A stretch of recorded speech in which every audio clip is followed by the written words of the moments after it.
17 வருட கால காத்திருப்புக்கு பின்னால 18வது அத்தியாயத்தில் கிண்ணத்தை சுபீகரித்துக் கொண்டது ஆர்சிபி அணியினர். ஆர்சிபியின் வெற்றி கொண்டாட்டத்தின் போது 11 பேர்கள் உயிரிழந்திருக்கின்றார்கள், 50 பேருக்கு மேற்பட்டவர்கள் காயம் அடைந்திருக்கின்றார்கள். 2008ஆம் ஆண்டு அணிகளுக்கான ஏலம் மும்பையிலே நடைபெற்ற போது 111.6 மில்லியன் அமெரிக்க டாலரை கொடுத்து விஜய் மல்லையா என்பவர் வாங்கியிருக்கின்றார். 3 முறை இறுதிப் போட்டிக்கு வந்திருக்கின்றது. இன்ஸ்டாகிராமிலே அதிக ஃபாலோ வைத்திருக்கின்றது. 49 ஓட்டங்களுக்கு ஆல் அவுட் ஆகி இருக்கின்றது இந்த ஆர்சிபி. அன்றைய காணொளியிலே ஆர்சிபி அணியினுடைய வரலாற்றினை தான் பார்க்க போகின்றோம். இந்த காணொளி சுவாரஸ்யமாக இருக்கும். தொடர்ந்து முழுமையாக இந்த யூடியூப் தளத்தை பாருங்கள். 2007ஆம் ஆண்டு பிசிசிஐ ஒரு முடிவு எடுக்குகின்றது என்னவென்றால் ஐபிஎல் போட்டியை நடாத்த வேண்டும். அந்த ஐபிஎல் போட்டிக்கான 8 நகரங்களை மையப்படுத்திய அணிகள் விற்கப்பட வேண்டும். 2008ஆம் ஆண்டு பிப்ரவரி 20ஆம் தேதி அணிகளுக்கான ஏலங்கள் போடப்படுகின்றது. அந்த ஏலத்திலே கலந்து கொண்ட விஜய் மல்லையா என்பவர் 111.6 மில்லியன் அமெரிக்க டாலர் கொடுத்து ஒரு அணியினை வாங்குகிறார். விஜய் மல்லையா மதுபானத்தை தயாரிக்கக்கூடிய ஒரு நிறுவனத்தை வைத்திருக்கிறது. மதுபானத்தினுடைய பெயர்தான் ராயல் சேலஞ்சர்ஸ் என்பதாகும். அவ்வாறு இருக்குகின்ற அந்த ராயல் சேலஞ்சர்ஸ் என்கின்ற பெயரை எடுத்து ராயல் சேலஞ்சர்ஸ் பெங்களூர் என்பதாக அவரது அணிக்கான பெயரினை வைக்குகிறார். அவ்வாறு உருவாக்கப்பட்டு 2008ஆம் ஆண்டு முதலாவது போட்டியிலே களமிறங்குகின்றது இந்த ஆர்சிபி அணியினர். ராகுல் டிராவிட்டின் தலைமையில் களமிறங்கினாலும் கூட அந்த போட்டியிலே தோல்வியடைந்து முதலாவது சுற்றோடு வெளியேறுகிறது இந்த ஆர்சிபி அணி.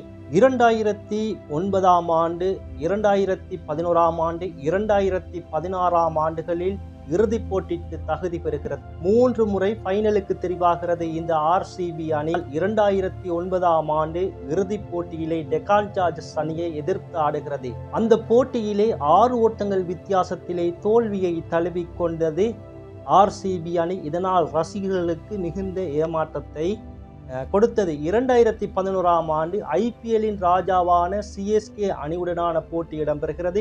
இந்த போட்டியிலே 53 ஓட்டங்கள் வித்தியாசத்தில் தோல்வியை தழுவிக்கொண்டது ஆர்சிபி அணி. இவ்வாறு இருக்குகின்ற நிலையில் தான் 2016ஆம் ஆண்டு எஸ்ஆர்எச் அணியுடனான போட்டியிலே களமிறங்குகிறது. இந்த பிரமாண்டமான இந்த இறுதிப் போட்டியிலே ரசிகர்கள் எல்லோரும் எதிர்பார்த்திருந்தார்கள் ஆர்சிபி அணிதான் வெற்றி கொள்ளும் என்று.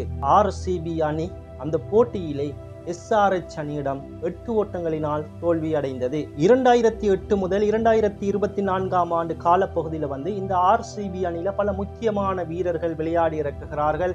Virat Kohli, Chris Gayle, A B de Villiers, Dinesh Karthik, ராகுல் டிராவிட், அனில் கும்ப்ளே இவ்வாறான பல முக்கியமான வீரர்கள் விளையாடி இருந்தாலும் கூட 2008ஆம் ஆண்டு தொடக்கம் 2024ஆம் ஆண்டு காலப்பகுதியில் எந்த ஒரு கிண்ணத்தையும் வெல்ல முடியாமல் போய்விட்டது.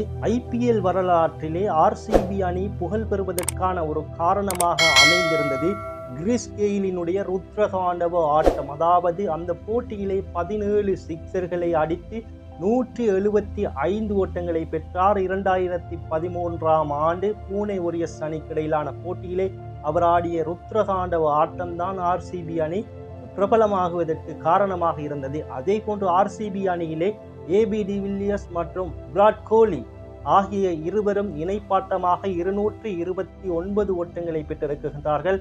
இதுதான் 2வது ஐபிஎல் வரலாற்றிலே பார்ட்னர்ஷிப்பாக பெறப்பட்ட அதிகூடிய ஓட்டங்கள். ஐபிஎல் வரலாற்றிலே ஒரு சீசனில் அதிகூடிய ஓட்டத்தினை பெற்ற வீரர் விராட் கோலி ஆவார். விராட் கோலி 18 வருட காலமாக ஆர்சிபி அணியில் தான் விளையாடி கொண்டிருக்கின்றார். ஆர்சிபி அணியில் விளையாடும் போதுதான் அந்த இலக்கினை அவர் அடைந்திருக்கிறார். வெற்றி பெற்றாலும் சரி, வெற்றி பெறாவிட்டாலும் சரி, ஆர்சிபிக்கு அதிகமான ரசிகர்கள் இருந்தார்கள். உணர்ச்சி பூர்வமான ரசிகர்களாக அவர்கள் இருந்தார்கள். ஆர்சிபி அணி தோல்வி அடைகின்ற சந்தர்ப்பத்திலும் இன்ஷா அல்லாஹ் கப் நமதே என்று கூறி ஆர்சிபி அணியோடு அந்த ரசிகர்களும் பயணித்திருக்கின்றார்கள். இதனால் தான் இன்று இன்ஸ்டாகிராமிலே அதிகூடிய ரசிகர்களை கொண்ட ஒரு அணியாக காணப்படுகிறது. ஆர்சிபி அணிக்கு சாதகமான பக்கங்கள் இருந்தாலும் பாதகமான பக்கங்களும் இருந்திருக்கிறது. அதாவது KKR-உடனான ஒரு போட்டியிலே 49 ஓட்டங்களுக்கு அனைத்து விக்கெட்டினையும் இழந்திருந்தது. 2017ஆம் ஆண்டு IPL வரலாற்றிலே ஒரு அதிகுறைவான ஓட்டங்களுக்கு அனைத்து விக்கெட்டுகளையும் இழந்த அணியாக காணப்படுகிறது. 9.4 ஓவர்களிலே சகல விக்கெட்டுகளையும் இழந்து 49 ஓட்டங்களை மாத்திரம் பெற்றிருந்தது இந்த RCB அணி. 2013 தொடக்கம் 2024ஆம் ஆண்டு வரை RCB ரசிகர்கள் மற்ற அணி ரசிகர்களினால் மீம்ஸ் மூலமும் அதே போன்று சமூக வலைத்தளங்கள் மூலமாகவும் உச்சப்படுத்தப்பட்டிருந்தார்கள். இருந்தாலும் கூட அவர்கள் RCB இன்ஷா அல்லாஹ் கப் நமதே என்றுதான் இருந்தார்கள். உணர்ச்சி பூர்வமான ரசிகர்களாகவே இந்த RCB-யினுடைய ரசிகர்கள் இருந்தார்கள். IPL சீசன்களை புரட்டி பார்க்கின்ற பொழுது மிகவும் பலம் வாய்ந்த வீரர்கள் RCB அணியில இருந்தாலும் கூட சில போட்டிகளில் அவர்களால் பிளே ஆஃப் சுற்றுக்கு செல்லவில்லை. கிறிஸ் கெயில் இருந்தார், திலகரத்ன டில்ஷான் விளையாடி இருந்தார், விராட் கோலி விளையாடி கொண்டிருக்கிறார், ABD வில்லியர்ஸ் விளையாடி இருந்தார், அதே போன்று Faf du Plessis, Maxwell, Mohammed Siraj, ராகுல் டிராவிட், அனில் கும்ப்ளே இவ்வாறான அடுக்கடுக்காக அடுக்கிக் கொண்டே போகலாம் இந்த வீரர்களினுடைய பெயர் பட்டியலை. இவ்வாறு பலமிக்க வீரர்கள் இருந்தாலும் சீசன்களில் அவர்களினால் பிளே ஆஃப் சுற்றுக்கு கூட முன்னேற முடியாமல் இருந்திருக்கிறது.